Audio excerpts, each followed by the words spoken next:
howlgalladan ay sameynayeen saaka ciidamada ammaanka ay ka howlgala magaalada Jowhar ee xarunta dowlad goboleedka Hirshabelle ayaa waxaa hogaaminaya saraakiisha taliska hay'adda ammaanka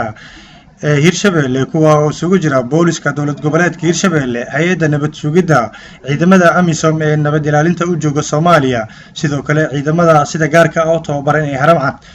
howlgalladan ay sameynayeen aroornimadii saaka ayaa ciidamada waxa ay ku soo qabteen dhalinyaro lagu tuhunsan inay ka tirsan yihiin ururka Al-Shabaab howlgalladan habeen iyo maalin baa laga sameeyay magaalada Jowhar ayaa waxa si wadajir ah u fuliya ciidamada booliska Hirshabelle nabad sugidda ciidamada sida gaarka ah oo tababaran ee Haramcad howlgallada ay sameeyeen hay'adaha amniga Hirshabelle ayaa waxa laga fuliyay 4 xaafadood ay ka kooban tahay magaalada Jowhar waxaana inta badan howlgallada ay ku fuliyeen wadooyinka magaalada iyaduna ciidamadu ay saaka iyo xaafadaha mid ay guryaha ay u galayeen markuu soo gabagaboobay howlgalkan ayaa waxa shir jirayd xafiiskiis ku qabtay taliyaha howlgelinta Hirshabelle gaashaalan dhexe Mukhtaar Cabdulla Nuur hadaladiisina waxa kamid ah sida tan waxaan halkan isugu nimaday waxa aan soo qabanay oo Ilaahay noo fududeeyay inaan warbaahin ka siino oo warbaahinta la wadaagno warbaahintana waxa laga rabaa ayadana qayb nabadgelyada kamid ah waa inay si wanaagsan noola shaqeyso saakay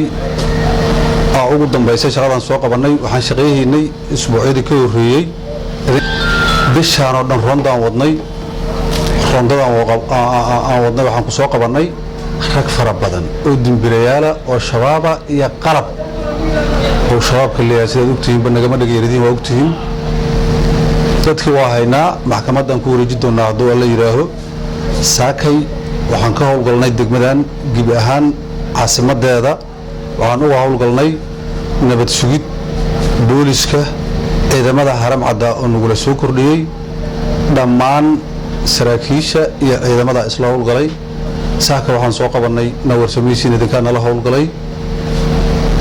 waa mahadsantiinaan idin leenahay ka saxaafad ahaan